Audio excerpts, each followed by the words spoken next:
Everyone in doctor Nehu YouTube channel. Video को देखने से पहले सब्सक्राइब ज़रूर करें अगर आप नए हैं तो। सब्सक्राइब करना बिल्कुल ना भूलें। हाँ, साथ में बेल आइकन दबाना बिल्कुल ना भूलें। बेल आइकन दबाने में कोई भी परेशानी नहीं है, बस आप वहाँ जाओ, रेड बटन टाइप से होगा, उसको प्रेस कर देना। और इससे आपको क्या बेनिफिट होगा कि टाइम टू टाइम आपको नोटिफिकेशन जो है, फर्दर नोटिफिकेशन बार बार हमारे लेक्चर का मिलता रहेगा।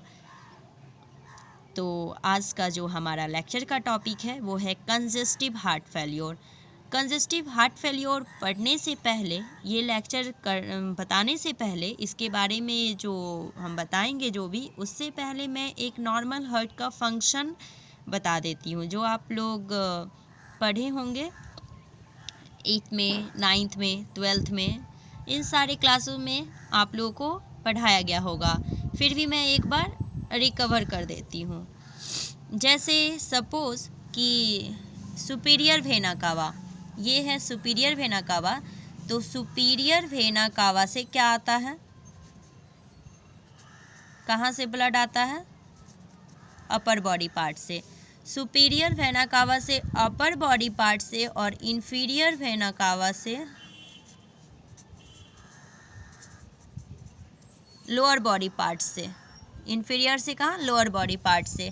इन दोनों से जो है डीऑक्सीजनेटेड ब्लड, किस टाइप का ब्लड आता है? Deoxygenated blood. Deoxygenated blood. ये डीऑक्सीजनेटेड ब्लड जो है यहाँ से कहाँ पहुँचता है? राइट एट्रियम में। राइट एट्रियम में जो ये ब्लड पहुँचता है तो यहाँ पर क्या होता है? राइट एट्रियम में कंस्ट्रिक्शन होता है। यहाँ जो ये वॉल है वो क्या होगा? कंस्ट्रिक्ट करेगा, कंस्ट्रिक्शन होता है। ये कंस्ट्रिक्शन होने से यहाँ पर प्रेशर पड़ेगा, जिससे कि ट्राइकस्पिड वाल्व, कौन सा valve? Tricuspid valve. Tricuspid valve ये क्या होगा? ओपन होगा। तो अगर रास्ता बन जाता है, पाथवे बन जाता है, तो उससे क्या होगा? फ्लो होने लगता है। तो अब राइट एट्रियम से ब्लड कहाँ पहुँचेगा? राइट वेंट्रिकल में। यहाँ पर ब्लड पहुँचेगा। जब राइट वेंट्रिकल में ब्लड आ जाता है तो यहाँ पर फिर से कॉन्स्ट्रिक्शन स्टार्ट होगा। ये भी अपना प्रेशर लगाएगा। जब ये प्रेशर लगाता है तो फिर इसमें क्या होगा कि यहाँ पल्मोनरी वाल्व, यहाँ पर कौन सा वाल्व है? पल्मोनरी।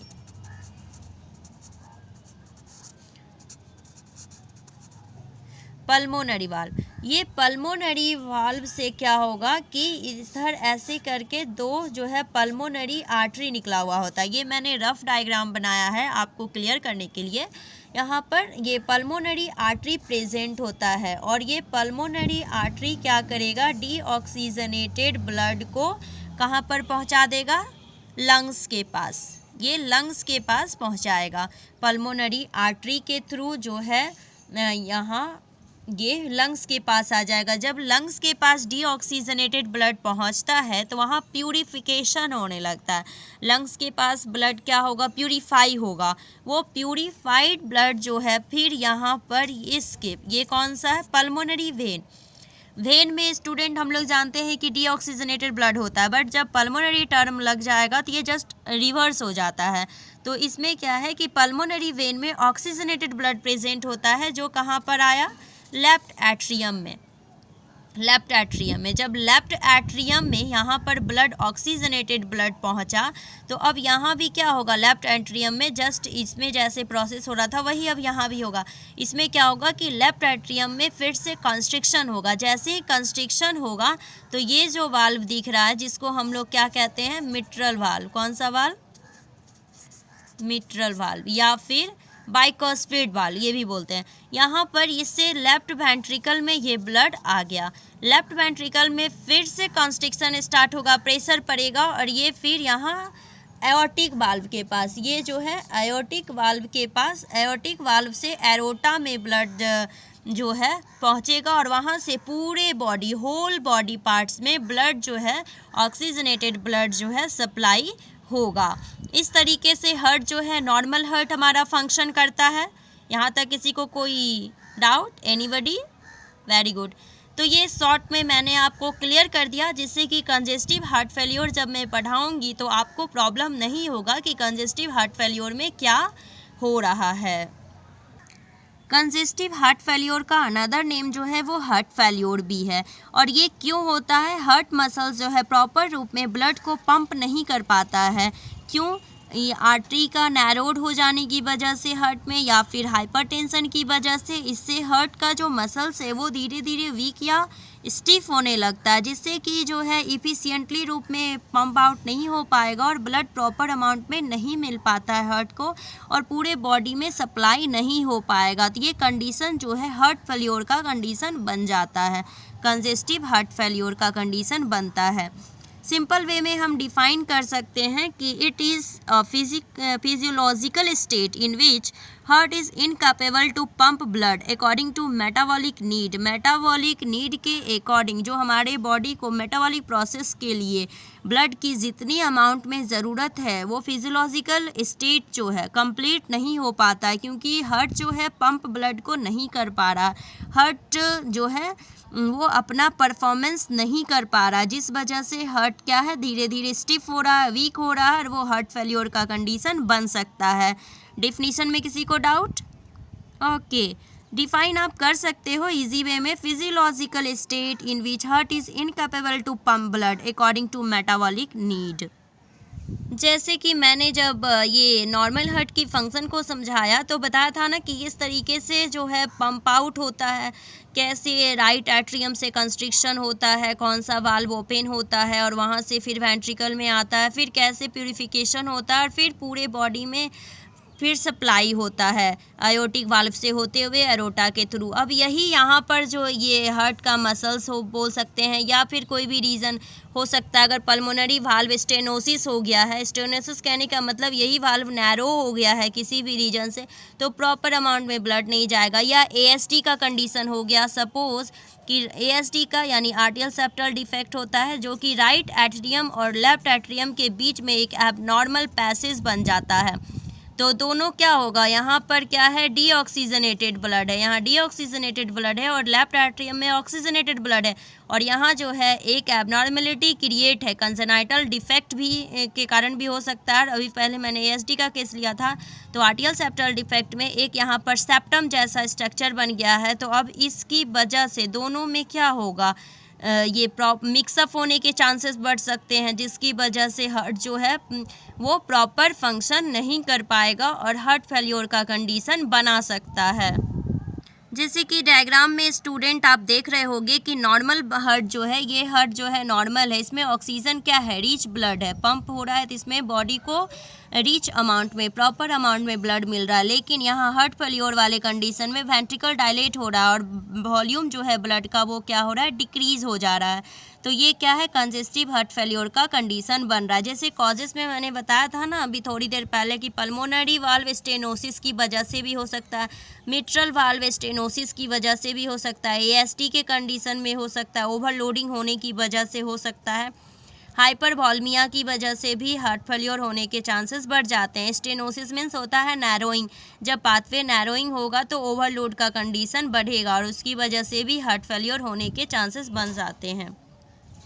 आयोटिक वाल्व स्टेनोसिस की वजह से वेंट्रिकुलर सेप्टल डिफेक्ट, इसकी वजह से भी हो सकता है। जैसे ASD में था कि राइट एट्रियम और लेफ्ट एट्रियम के बीच में हो रहा था, यहाँ वेंट्रिकुलर सेप्टल डिफेक्ट है, इट मीन्स वेंट्रिकल के बीच में सेप्टम जो है बन जाएगा, वेंट्रिकल के बीच में सेप्टम का बन जाना, उसकी वजह से भी कंडीशन क्रिएट हो सकता है। Abnormal muscles function, myocarditis, pericarditis, ये सब मैं अपने नेक्स्ट लेक्चर में बताऊंगी कि ये सब क्यों होता है। आइटिस वर्ड बहुत बार मैं यूज़ की हूँ और बताई भी हूँ कि ये इन्फ्लामेशन के लिए यूज़ होता है। तो हार्ट में जो 3 लेयर है, तो पेरिकार्डाइटिस इट मीन्स कि इन्फ्लामेशन ऑफ पेरिकार्डियम और inflammation of middle layer myocarditis.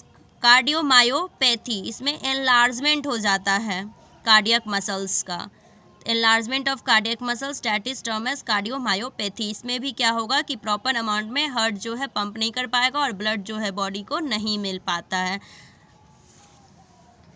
कोई अदर रीज़न भी हो सकता है, जैसे कि increase physical and emotional stress, किसी पर इमोशनल स्ट्रेस ज़्यादा बढ़ जाता है या फिजिकल एक्टिविटीज़ ज़्यादा करता है तो उससे हार्ट पे ओवरलोड होगा, प्रेशर ज़्यादा बनेगा तो वो फंक्शन जो है नहीं कर पाएगा उतना, ओवरलोड भी एक रीज़न है। एनीमिया की रीज़न भी थायराइड डिसऑर्डर होगा, प्रेगनेंसी में ये ज़्यादातर देखने को मिलता है। हाइपरवॉल्मिया, ये सारे रीज़न भी हो सकते हैं। कॉजेस में किसी को कोई डाउट? Very good. एक की टर्म्स है, की टर्म्स में आप इसे याद रख सकते हो कॉजेस, अगर याद नहीं रहा तो, जैसे फेल्योर एक वर्ड है उसको आप याद रखना, F for forgot medication, A से एनीमिया, आई इस्चीमिया इंफेक्शन या फिर infection, L lifestyle upgradation of thyroxine, R renal failure, E embolism. Congestive heart failures के टाइप्स भी हैं, राइट साइडेड हार्ट फेल्योर या फिर left sided heart failure, diastolic heart failure, systolic heart failure, ये सब type है complete.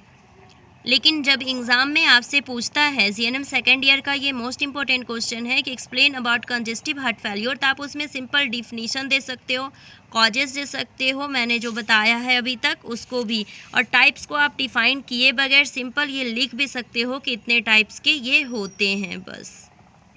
जैसा कि डायग्राम में क्लियर दिख रहा है, अगर किसी पर्सन को कंजेस्टिव हार्ट फेल्योर होता है तो उसमें आपको साइन सिम्टम्स देखने को मिलेगा कि back flow of blood into pulmonary artery and when, एक कॉजेस इसका रिगरगिटेशन भी है, रिगरगिटेशन की वजह से भी जो है ये सब हो सकता है, मिक्सअप हो सकता है। एसओबी इट मीन्स की शॉर्टनेस ऑफ ब्रीथ, ये आपको देखने को मिलेगा।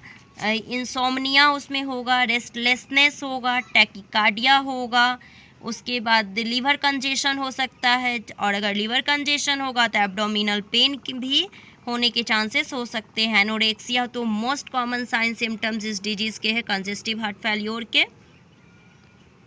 Weakness, nocturia means anybody? वाह, very good. Urination in night, रात में यूरिन का डिस्चार्ज होना। Abnormal body fluid in body cavity, कोई बॉडी कैविटी में एबनॉर्मल फ्लूइड का अकुमुलेशन हो जाना, एंकल्स एडीमा होना, ये सब जो है कारण हो सकता है कंजेस्टिव हार्ट फेल्योर के। की पॉइंट से भी आप स्टूडेंट याद रख सकते हो, जैसे डॉक्टर सॉप, इससे आप याद रख सकते हो D for dyspnoea dry coughing, R restlessness, S shortness of breath, haemoptysis, orthopnoea, pulmonary oedema, ये सारे कंडीशन भी क्रिएट हो सकते हैं। इससे आप इजी वे में याद रख सकते हो कि साइन सिम्टम्स क्या क्या नज़र आएगा। डायग्नोस्टिक टेस्ट अगर करवाते हैं तो हार्ट के केस में मैंने पहले ही बताया कि ईसीजी मोस्ट कॉमन है, उसके बाद चेस्ट एक्सरे करवा सकते हैं, फिर थर्ड नंबर में हम उससे एवीजी एनालिसिस करवा सकते हैं, एबीजी एनालिसिस करवा सकते हैं, साथ में लीवर एंजाइम टेस्ट भी, क्या लीवर एंजाइम टेस्ट,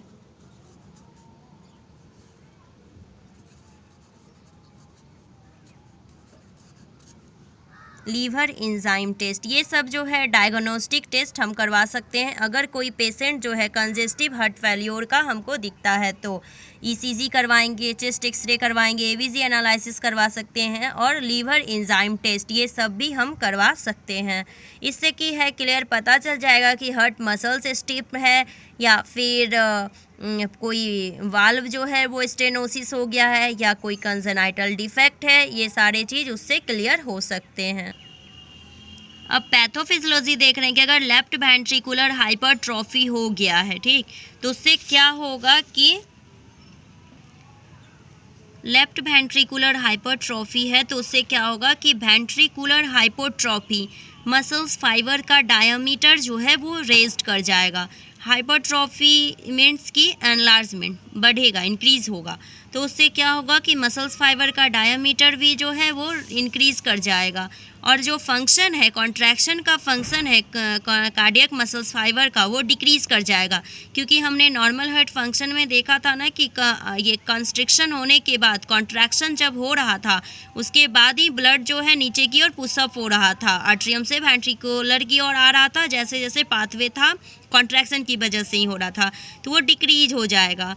तो इससे क्या होगा कि हार्ट पे वर्कलोड बढ़ेगा, और वर्कलोड बढ़ेगा तो हार्ट जो है जैसे ही फेल होगा तो कंपेंसेंटली मैकेनिज्म ऑफ हार्ट जो है स्टार्ट हो जाएगा वर्क करना, और if it fail then residual volume of left ventricle increases, RV जो है ये भी इंक्रीज़ हो जाएगा, और कैपेसिटी जो है हार्ट का रिसीव करने का वो डिक्रीज़ हो जाएगा, और लेफ़्ट आर्म पे इसका इफेक्ट दिखेगा, और पल्मोनरी एडिमा होने के चांसेस बढ़ जाएंगे।